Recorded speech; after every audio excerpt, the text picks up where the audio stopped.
Hello and welcome to Chabot News for September 25th, 2025.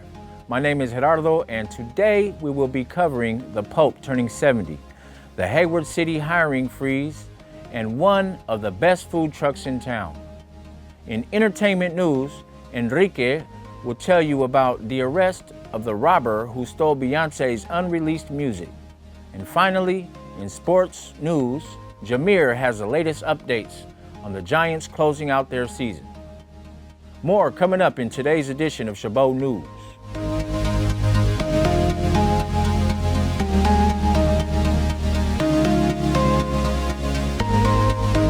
Today marks 24 years since the deadly terror attacks of 9/11. Nearly 3,000 people lost their lives. The victims lived in New York, Washington, D.C., and 27 states. It's a moment in our nation's history that will never be forgotten. Leah Waldman joins us from the New York City.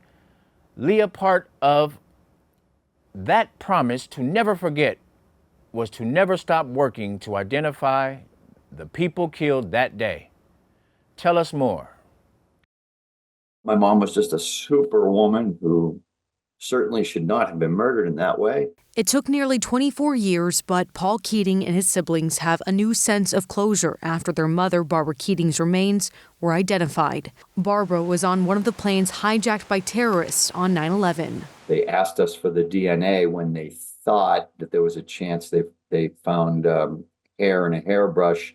And, she was on the short list, obviously, from the plane. Barbara's remains were identified along with two others last month, Ryan Fitzgerald and a woman whose family is choosing to withhold her name. It's a part of the ongoing efforts by the New York City Office of Chief Medical Examiner. This office made a very solemn promise to the families of the victims who were lost on September 11th, 2001, to do whatever it takes for as long as it takes to identify their loved ones and return them to their families. So far, the OCME has identified 1,653 remains from the September 11th attacks on the World Trade Center in 2001. These latest identifications came from outreach to families for DNA reference samples and analysis using the capabilities of the city's DNA lab. Keating says they're eternally grateful for the work done by the medical examiner's office to bring them closure. It's amazing. And yes, they did it milligram by milligram. They're still at it. In New York, I'm Leah Waldman. Thank you for that insightful report, Leah. Last Thursday marked the 24th anniversary of the attacks of 9/11, and they're still busy trying to identify the remains of the victims. The dedication of the New York City's Medical Examiner's Office and the Chief Medical Examiner, Dr. Jason Graham, continues to help bring closure to the families of the victims. We have to commend the dedication of the Medical Examiner's Office in helping these still grieving families find some closure. As director of the FBI, you might think that there would be some accountability in comments made about serious matters like the Epstein files. The President of the United States is allegedly deeply involved in these files and must be a big reason why the directors is taking back his previous words of Trump's involvement with Epstein. Release the files, say we the people. Democratic U.S. House Representative James Raskin has voiced his concerns. Your supporters had hoped that you would graduate from imagining yourself a romantic fairy tale knight to actually running America's premier federal law enforcement agency. Alas, just as we've learned how dangerous it is to put a science-denying anti-vaxxer in charge of our public health, we've learned how dangerous it is to name as director of the FBI a man who thinks of himself as a fairy tale knight who keeps a fire-breathing dragon named DOJ at home to forcibly drive villains out of the kingdom. There needs to be some accountability here. We, the people, must know the truth about the involvement of our leader in Epstein's dealings. This is a serious matter, and there is a belief that we need answers immediately. I have never seen a department yet that could maintain a basic budget without overspending. The city of Hayward is no exception. Part of the deal to come under budget is to freeze hiring of non-filled positions to cut at least $2 million from the deficit. However, the real problem is the movie theater. In my opinion, the city is losing a lot of money with the movie house, and it seems that selling this would go a long way in solving some problems. The officials have already used $31 million from the reserve fund while struggling with the budget deficit. According to Chuck Finney, Communications and Marketing Director, he is quoted in the Bay Area newspaper as saying, "Hayward may become a case study for other localities about how quickly a city reserves can be depleted. The city of Hayward will not be the last." Bullies, sexual assault, harassment, anything. If you see it, report it. That's what St. Francis Middle School has established in order to protect the children there. No more feeling alone, no more isolation. We go to Jennifer Mayerly for more. Reminders are posted in the halls of St. Francis Middle School. Say something. There's signs all over the school about it that have the phone number, and there's a QR code. The idea behind the anonymous reporting system: see it, report it. If students are having, some problems with their mental health and you feel that a student is unsafe, then you can use the app to, get help from a trusted adult or, really any issues that could cause the student mental or physical harm. These 8th graders say classmates value the anonymity. That was I think a big thing for some students because they don't want to start anything with anyone. And you just say what's happening, the student, everything, and then somebody handles it. School leaders implemented the program 3 years ago. It's offered by Sandy Hook Promise at no cost to districts. Started after the deadly school shooting in Newtown, Connecticut. With a free tip line that we can implement to prevent any kind of school violence, whether that's self-harm or bullying or fighting or, something more tragic. At least we have an opportunity to have kids take a real investment in their own safety and their own security and the culture of our buildings and to look out for one another. 8 districts representing 100 schools in Minnesota use the Say Something program. Across the country, that number climbs. More than 8 million youth and adults have been trained in the system, and so they know, again, how to identify warning signs and report them. And since inception, more than 320,000 tips have been reported anonymously through our anonymous reporting system. Sandy Hook Promise Chief Program Officer Crystal Garant says they're seeing results. We've averted at least 18 school shootings. These have been tips. We were the first to be notified of the information. There was a detailed plan of attack and weapons were recovered. Credible shootings prevented through our efforts. Here in St. Francis, they're seeing results too, building upon relationships educators have with students and offering another option to say something. Or get a tip that maybe we wouldn't have because of the culture that we're creating here, which is say something, reach out, ask for help. The more we can do that, the more we can help people receive the assistance that they need, the more that we're going to intervene for and maybe stop something major from happening. A lot of the tips we get that are life safety don't come during the day. They come at night. They come in the evenings. They come at 2 in the morning. Yes. They come when kids are really in crisis and when they don't have an adult that they can lean on to support them. They say having the information, big or small, allows them to act. We're checking in with the families, checking in with the students when all of these come in to make sure that they're okay or what do they need, what do their families need. And allows the school to better support students. Most of the time, there's a plan. And most of the time when we have a school shooting or a major violent critical incident, most of the time somebody else knows something. And so, an ounce of prevention is worth a pound of cure. In St. Francis, Jennifer Mayerly, WCCO News. Thank you for that important report on how to protect our children, Jennifer. This needs to be installed into every school. From elementary to college, even workplaces need to make this happen. Protect everyone. No one needs to feel alone or isolated. Your voice matters and should be heard. If you see something, report it. Your voice could help someone in need. Now, with the entertainment news, we go to Enrique Peña. A man has been arrested in Georgia in connection with the theft of hard drives containing unreleased music by Beyoncé.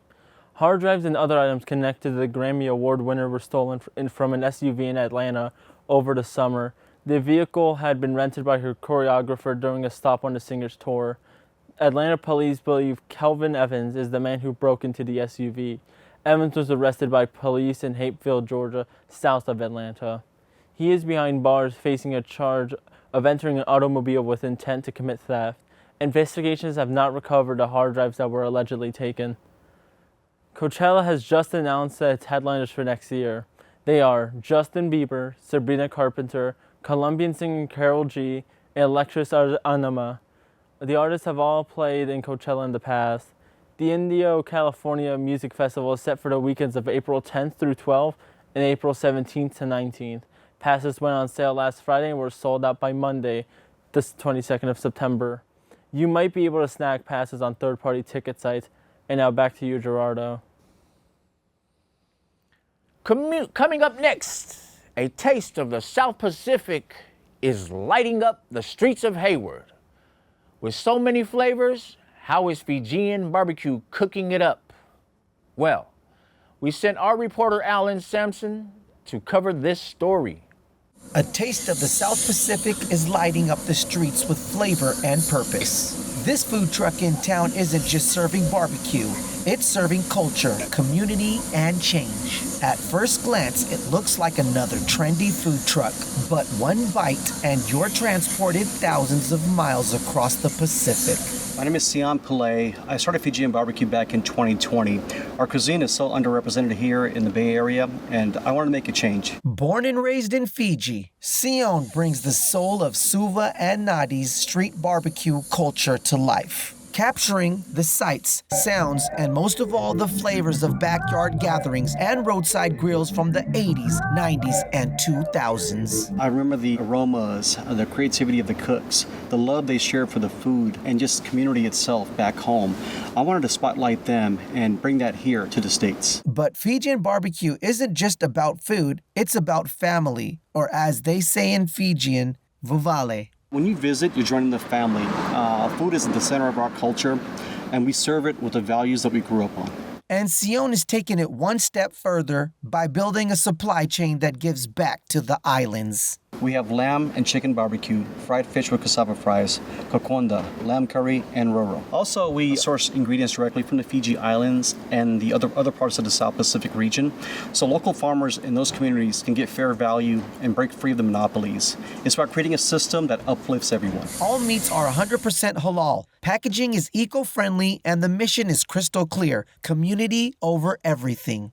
This isn't just food, it's an experience, and you can taste the culture. From the grill to the people, from Fiji to your plate, Fijian barbecue feeds more than stomachs. It's feeding hearts and fueling change. I am Alan Sampson, reporting for Chabot TV.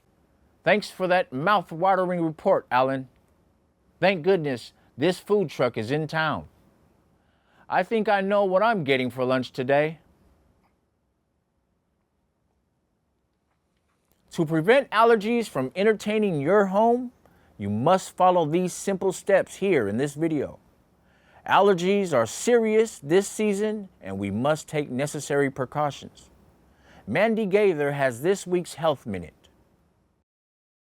If you think seasonal allergies only bloom in spring, think again. As the leaves change color, those allergens pollinate and continue to be in the air until the first hard frost. fall allergens are still just as intense and can elicit all of the same symptoms. Dr. Jessica Huey with National Jewish Health says those symptoms can include nasal congestion, runny nose, and itchy, watery eyes. Huey says this season can be one of the toughest times to get those symptoms under control. Finally, the weather's cooler, so you're going outside, you're doing yard work, you're keeping your windows open in your home. Well, all of these are exposing you to pollens. To help stop that exposure, Huey says to change clothes after being outdoors, shower to get pollen off your skin and out of your hair, keep windows shut as much as possible, especially bedroom windows. Avoid going outside in peak pollen times from late morning to mid-afternoon. Clean the vents in your home and change air filters. These are all things that not only are great for your home, but can get rid of the different allergens that have kind of accumulated there throughout the year. And if you're already feeling those fall allergy symptoms, Huey says over-the-counter and prescription nasal sprays can help, as can oral medications like antihistamines. Just know you have a toolbox and you have strategies to really try to limit the amount of pollen exposures that you have. For Health Minute, I'm Mandy Gaither. Thank you so much, Mandy. Dr. Huey says to also keep in mind some fall activities can expose you to allergens. Going to pumpkin patch or going on a hayride can cause exposure to molds that are found in vegetation, like hay, leaves, or damp areas. Just a day after the Vatican brought together famous musicians and tech influencers in St. Peter's Square, Pope Leo is celebrating his 70th birthday. CNN's Vatican correspondent Christopher Lamb has the details. Well, Pope Leo looked out at the crowd that had gathered in St. Peter's on Sunday and said, "It seems that you know it's my birthday." There were groups in the crowd holding up banners wishing Leo a happy birthday, including from Peru, the country, of course, that Leo served in for many years as a bishop and as a missionary. Leo thanked everyone for their good wishes. A band played a happy birthday song for him. He thanked his parents and to everyone who was praying for him on his birthday. Now, Leo is 70, which makes him young by papal standards. His two predecessors were several years older than him when they took up the post. It's not clear if Leo was celebrating on his birthday or having a party, but he did receive a cake on Saturday from the new US ambassador to the Holy See, Brian Birch, who bought him a chocolate cake from Portillo's, the restaurant chain which is headquartered in Chicago, of course, Leo's home city and where he grew up. Now, Leo's birthday came just after a historic, one-of-its-kind Vatican concert, which was directed by Pharrell Williams and Andrea Bocelli. The concert took place in St. Peter's Square on Saturday night. There were performances from Jennifer Hudson, from John Legend, from Teddy Swims, a gathering that was very much a celebratory one. There was a drone show, which was spectacular above St. Peter's Basilica. It was the culmination of a gathering in the Vatican for human fraternity, which focusing on a more humane and peaceful world. There were discussions on a whole range of topics, including artificial intelligence. Now, Leo's birthday fell on a Sunday. That meant he couldn't have a day off. And in the evening, he was due to celebrate Mass at the Roman Basilica of St. Paul's outside the walls, a Mass to commemorate the witnesses and martyrs of the Christian faith in the 21st century. Christopher Lamb, CNN, Rome. Vatican Pope turns 70. Everyone is excited to celebrate the Pope's birthday. It's party time in Rome. Festivities and food gets prepared for the Pope's day. So if anyone was born on the same day as well, then happy birthday to you also. According to the D.C. Mayor's Office, President Donald Trump's 30th day emergency declaration in the nation's capital city is set to expire at the end of the day. Still, the federal law enforcement surge is expected to continue. Julia Benbrook is at the White House with what changes and what stays the same. There are several different parts to this. President Donald Trump deployed National Guard troops who are stationed in various areas across Washington, D.C., and at least part of that is expected to continue. But he also effectively took temporary control of the D.C. Metropolitan Police, something he's able to do under the D.C. Home Rule Act. Once the emergency declaration ends, Trump will lose his broad authority over the local police for federal purposes. But the federal law enforcement surge is expected to continue. Last week, D.C. Mayor Muriel Bowser signed an executive order requiring ongoing coordination with various federal partners, though Immigration and Customs Enforcement and the National Guard were notably excluded. White House officials tell CNN that Trump is fine with letting his 30-day D.C. takeover of the police lapse, arguing that order helps achieve their goals. Now, although the president has more power in Washington, D.C. than he does in other cities, Trump continues to preview next steps when it comes to his anti-crime agenda and immigration crackdown. We're going to be announcing another city that we're going to very shortly. We're working it out. The governor of a certain state would love us to be there, and the mayor of a certain city in that same state would love us to be there. We'll announce it probably tomorrow, and it's going to be something where we'll do like we did here. Data shows that crime in the nation's capital city has gone down over the last few weeks, but it's not the only area impacted. Tourism numbers also appear to have taken a hit. At the White House, I'm Julia Benbrook. Thank you for that report, Julia. The 30-day emergency expired on September, the 10th of September, and there are no indications that the president has filed for an extension. It's expected that the surge of federal agents will remain active in the nation's capital, but it's yet to be seen if the National Guard will end their activation. Usually, custom license plates are a way to show the world something about you, how you feel special, who you are. It seems the California government has decided that what you want to express isn't something they consider appropriate for public display. Isis Wharton learned this the hard way. After years of driving with her personalized plate, she renewed it, only to have the state revoke it. Denzin Cortez from KCRA in Sacramento reports. For many, this Kia sedan is just a way of transportation. But for Isis Wharton, it's an extension of her identity. I'm proud of my name, I'm proud that it's on my car, and I feel like driving around, it looks cool. On Friday, Wharton receiving this, a letter from the California DMV regarding her car's personalized license plate. Dear Isis Wharton, the Department of Motor Vehicles has reviewed its records, and it was determined that personalized license plates, I am Isis, assigned to your Kia contain a configuration of letters that are non-compliant with the requirements of Title 13. It's my little name here. Wharton purchasing the $50 license plate in 2022 with no issues and has paid a $50 renewal ever since. I just did my registration a couple months ago, and they didn't say anything then either. The DMV now says the license plate goes against Section 206 of the California Code of Regulations and allows the agency to refuse plates that associate with anything illegal or violent.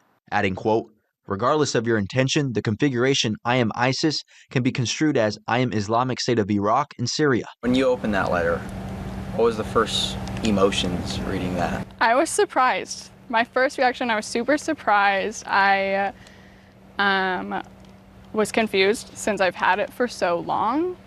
And I was honestly super hurt. The free speech clause protects people saying their own messages on personalized license plates. And so most likely the DMV is not going to be able to prevent her from saying that.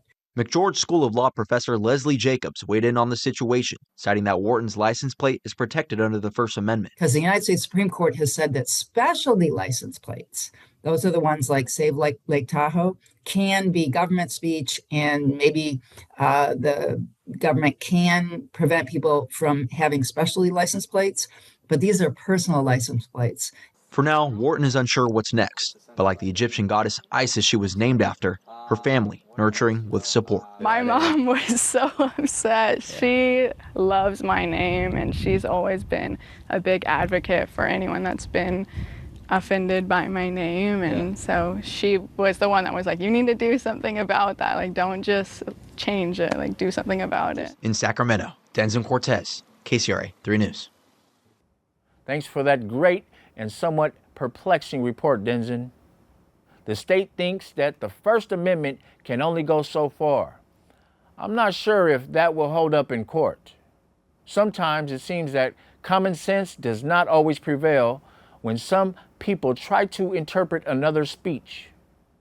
My mind would not go to Islamic State if I saw a license plate on a Kia sedan with "I am ISIS" on it. Now, let's go to sports with Jameer. Thanks, Gerardo. The Giants wrap up their season this week with 6 straight games at Oracle Park against the Cardinals and the Rockies. San Francisco won't be in the playoffs, but the closing series still carries meaning. For the fans, it's one last chance to come together at the ballpark and enjoy September baseball by the Bay. Veterans like Brandon Crawford use these games to close the year strong, while younger players, such as catcher Patrick Bailey, look to build confidence and show that they're ready for larger roles. It may not be October baseball, but these final games serve as a reminder of the team's loyal fan base and the foundation being built for next season. At Oracle Park, the season ends, but for Giants fans, hope is already on deck. We sent our reporter Ivan Davis to ask the students what they thought about the Giants. But at the end of the day, we rep our team, we rep the colors that we have for the Giants, and we just keep going forward. You know, I mean, I bet what they're doing is good, but, like, at the end of the day, like, I chose Dodgers over anything, you know. I'm from LA, you feel me? Thanks, Ivan. We look forward to see what the Giants do in 2026. This weekend, Levi Stadium hosts the 49ers and Jacksonville Jaguars. San Francisco enters 3-0, but will be without star pass rusher Nick Bosa, forcing the defense to adjust. On offense, Mac Jones is expected to start while Brock Purdy remains questionable, so play calling may lean conservative but still look to test the Jaguars secondary. Jacksonville comes in with a 2-1 record, with Trevor Lawrence leading a balanced attack. Their run game has been strong, and if they control tempo and limit mistakes, they could make things interesting. Still, the Niners' depth, defense, and home field edge make them slight favorites, though turnovers could turn this into a much tighter matchup. That's a wrap for sports. Back to you, Gerardo. Heat is one of the top 5 causes of workplace injuries and deaths, with thousands hurt every year, according to the National Association of Safety Professionals. Jen Wall gets behind the wheel with a longtime tow truck company to see how they battle the heat to do their job. When the calls for help come in. So right now we have customer broke down. Valley Towing CEO Rennie Dyer and his team. We're going to pick the vehicle up. He pumped the wrong fuel in the vehicle. Hit the road fast so no one gets hurt. There are so many collisions today where cars come around not paying attention. People are distracted and cars are getting hit on the side of the road. And a lot of people are killed. Dangerous drivers are not the only risk on Arizona roads. Sometimes, you know, the call volumes are pretty heavy because of the heat. On this day, temperatures were around 107 degrees as Rennie made the trip from Phoenix to I-10 and Wild Horse Pass for the broken down truck. You know, crawl on the ground to hook these vehicles up, and, you know, that's the asphalt itself or the concrete itself is pretty hot.